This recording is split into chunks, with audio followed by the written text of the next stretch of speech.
Saludos amigos, les habla el pastor y psicólogo Fidel Castro. Represento a la Misión Redención que está al servicio de Dios y de cada uno de ustedes. ¿Cuántas personas tendrían que reconocer con sinceridad mis debilidades son más fuertes que yo?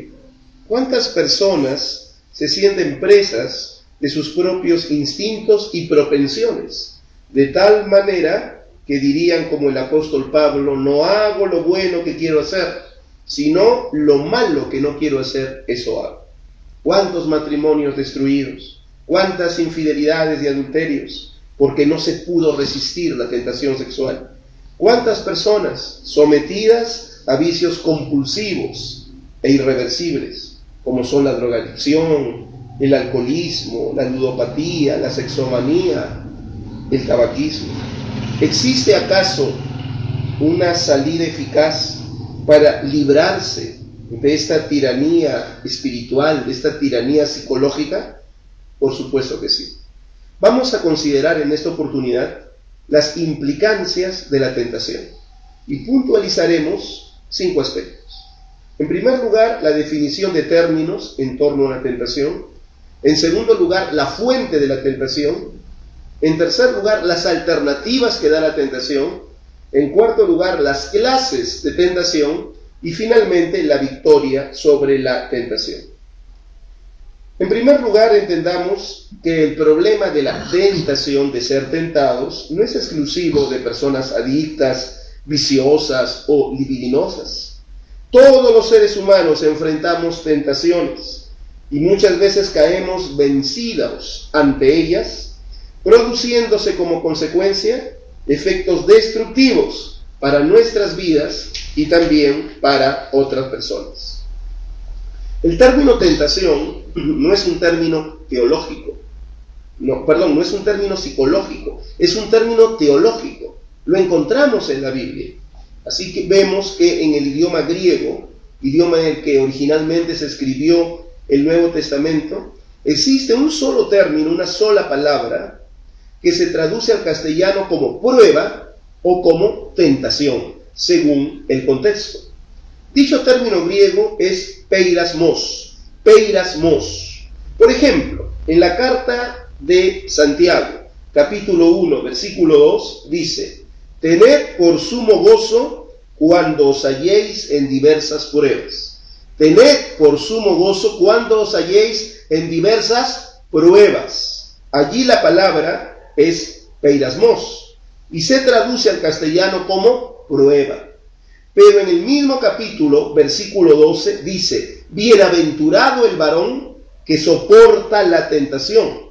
Allí es la misma palabra griega, pero se traduce tentación.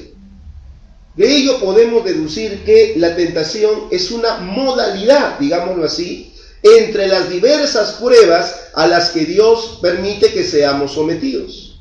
Las pruebas pueden ser, por ejemplo, aflicciones o persecuciones o dificultades, pero también pueden ser tentaciones. Y estrictamente hablando, tentación es la instigación, la seducción, la incitación que nos mueve hacia cualquier placer ilícito. Eso es tentación. Pero ¿de dónde procede la tentación? ¿De dónde procede esta inclinación tentadora? ¿De dónde nace el deseo o excitación hacia el placer ilícito? La fuente es nuestra naturaleza pecaminosa, común a todo ser humano, a lo que la Biblia llama la carne. Más específicamente hablando, la fuente de la tentación son los malos deseos, la concupiscencia de nuestra naturaleza pecaminosa. Dice la Biblia: uno es tentado por sus malos deseos que lo atraen y seducen. Santiago 1:14. Uno es tentado por sus malos deseos que lo atraen y lo seducen. Una película que contenía un argumento muy realista mostraba cómo un padre de familia decente, ejemplar, catedrático de profesión, un día bebió licor más de la cuenta. Llegó a una cantina, conoció a una prostituta, se enamoró de ella y terminó, ¿saben cómo?, vinculado al narcotráfico. ¿Qué pasó con él? cayó vencido ante la tentación. El hombre perverso que había en él salió y corrompió su vida. Esa es la tentación. Y a ella tú y yo y todos estamos expuestos.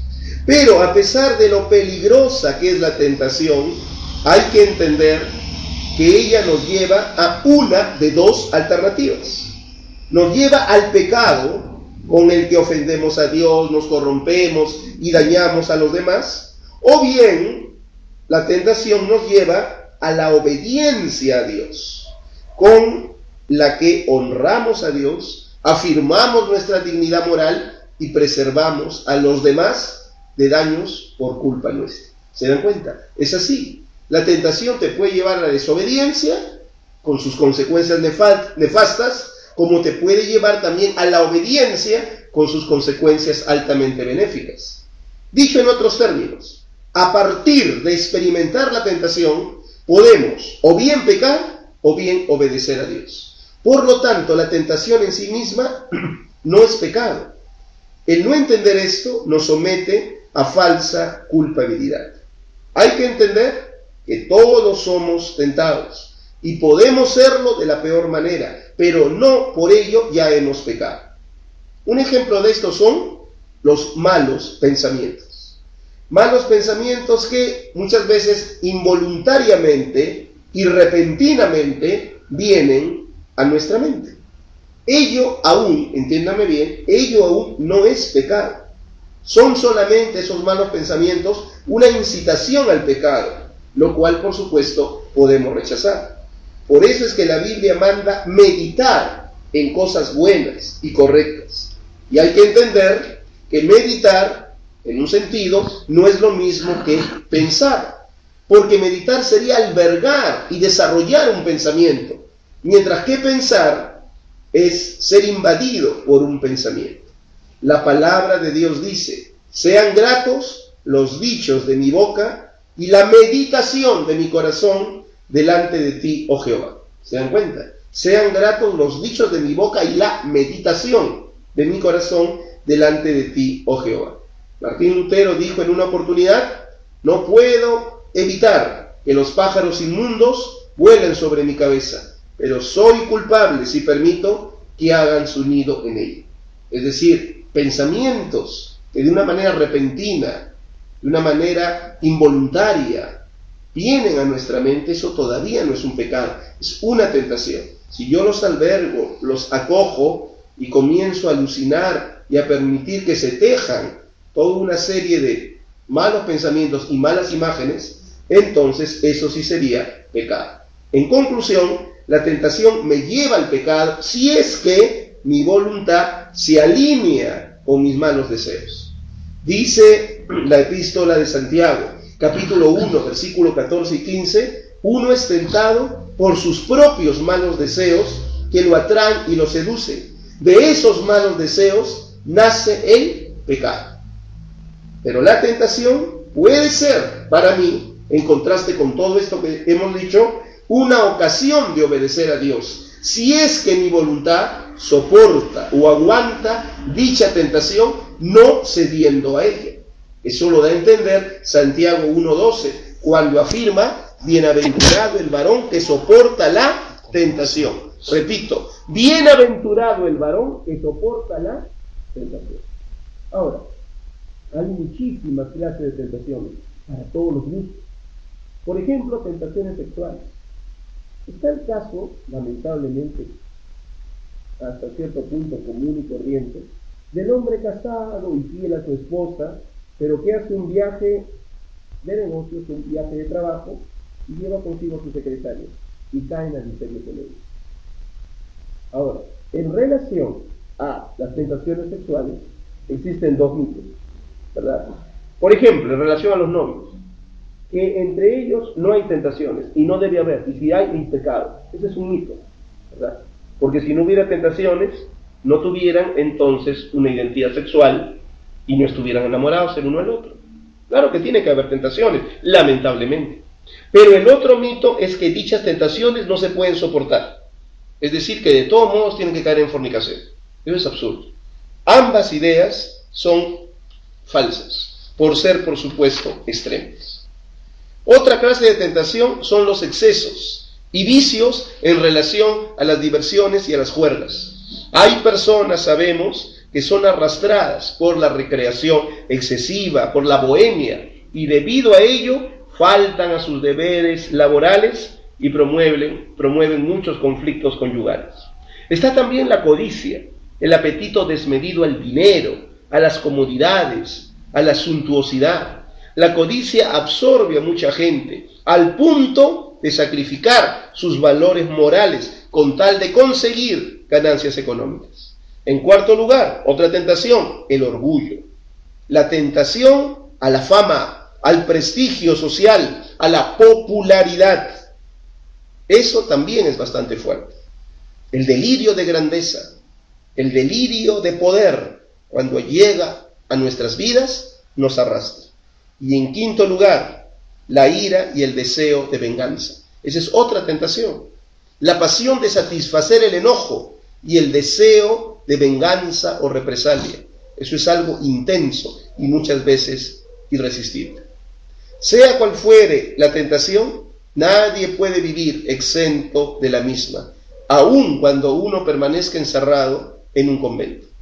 Las tentaciones pueden convertirse para algunas personas, en ciertos casos, en obsesiones, en paranoia, en conflictos no resueltos, y si se dejan llevar por ellos, pueden producir culpabilidad y hasta culpabilidad neurótica y desesperante, desatando terribles enfermedades emocionales.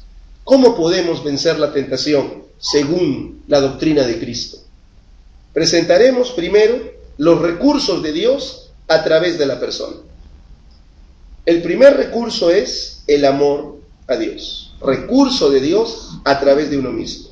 El amor a Dios. Santiago 1:12 dice a la letra: bienaventurado el varón que soporta la tentación, porque cuando haya resistido a la prueba recibirá la corona de vida que Dios ha prometido a los que le aman.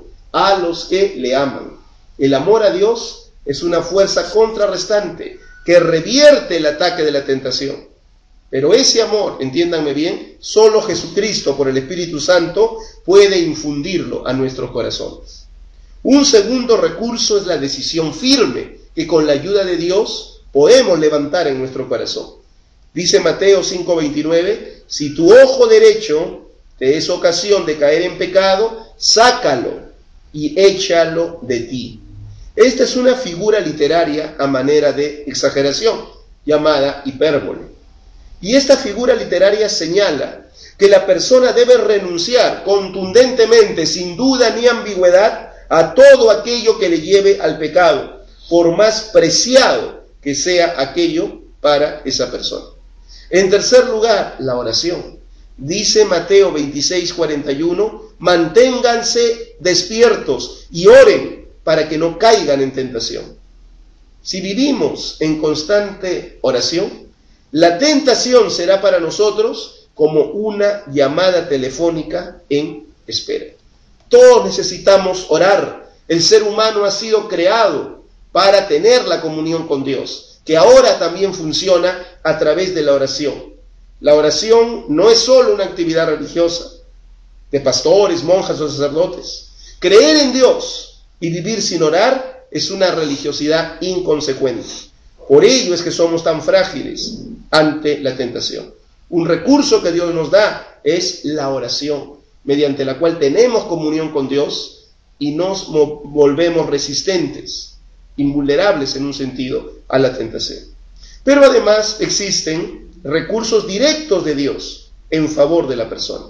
Vimos los recursos de Dios a través de la persona. Ahora podemos considerar los recursos directos de Dios en favor de la persona para vencer la tentación. El primer recurso dentro de esta clasificación es el poder y gobierno del Espíritu Santo. El poder y el gobierno del Espíritu Santo en nosotros.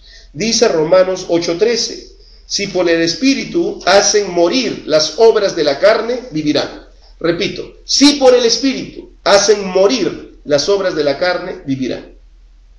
Así como el avión vuela por los aires venciendo la ley de la gravedad debido a las leyes de la aeronáutica. Así también el poder del Espíritu Santo nos hace vencer los deseos carnales. Segundo, la salida provista por Dios.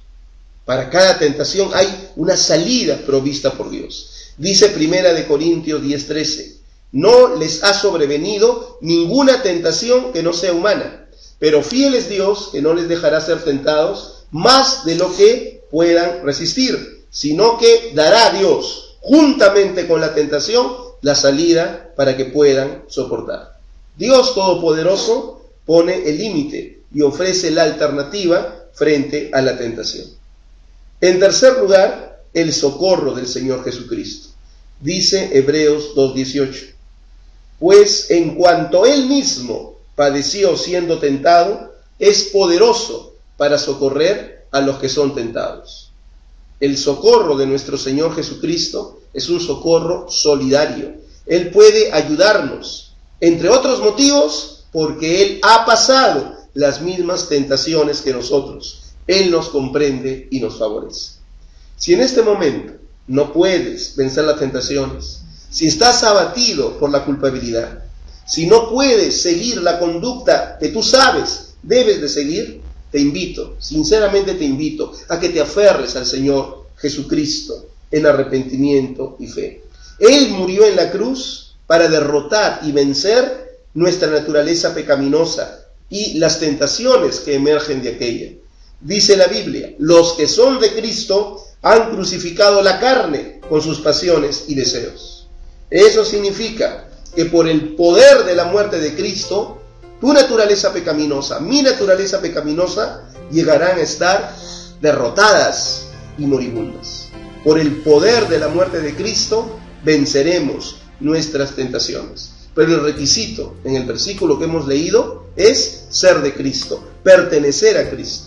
Ahora mismo entrégale tu vida, confíale tu corazón para pertenecerle auténticamente y verás que con Él sí podrás vencer las tentaciones. Un palito de fósforo es tan frágil que con un pequeño esfuerzo uno lo puede partir en dos. Pero si uno adhiere ese palito de fósforo a un consistente clavo de acero, trata de partir el palito de fósforo, es prácticamente imposible, ¿verdad? Eso pasa cuando estamos unidos a Cristo. Ni siquiera la más ruda tentación podrá vencernos o arrastrarnos hacia el pecado y la degeneración.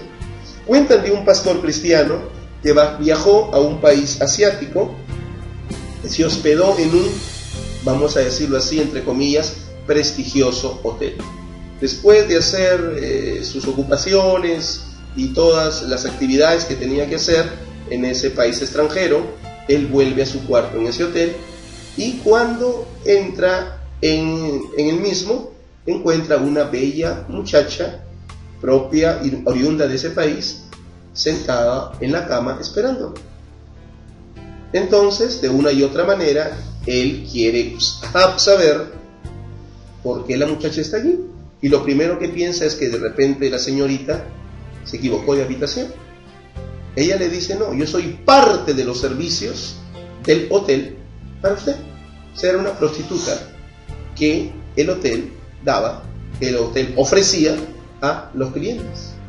Algunos hoteles pueden dar una botella de champán, ¿no?, una canasta de frutas.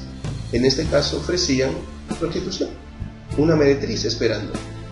Ese pastor era joven, su esposa estaba al otro lado del mundo, nadie se iba a enterar jamás del placer sexual ilícito en el cual él iba a incurrir. Era un hombre viril, ¿verdad? Y no tenía ningún problema de identidad sexual, dicho sea de paso. ¿Saben lo que hizo? Le dijo a la mujer, señorita, por favor, salga de mi habitación. La chica salió, cerró la puerta.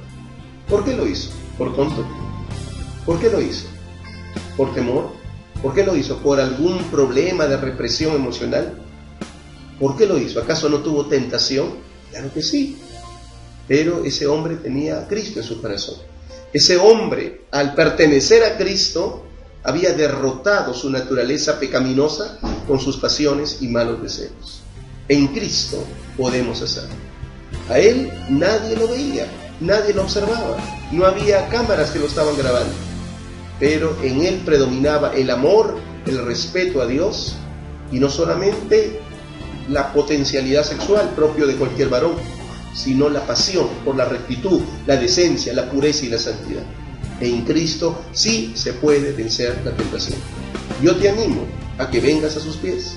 No te estoy induciendo que te comprometas con alguna iglesia o confesión religiosa en particular, sino que te aferres a Jesucristo, como lo dice la Biblia, a través de un arrepentimiento genuino, a través de un compromiso con Él de ser su discípulo y a través de un acto de fe por el cual te puedas confiar a Él sin reservas, con la seguridad que su muerte en la cruz te cambiará la vida, perdonará tus pecados, te reconciliará con Dios y te hará una persona vencedora sobre las tentaciones. Yo espero que tomes eso en cuenta. Ven a los pies de Jesucristo, estamos para servirte. Te habló tu amigo, el pastor psicólogo Fidel Castro.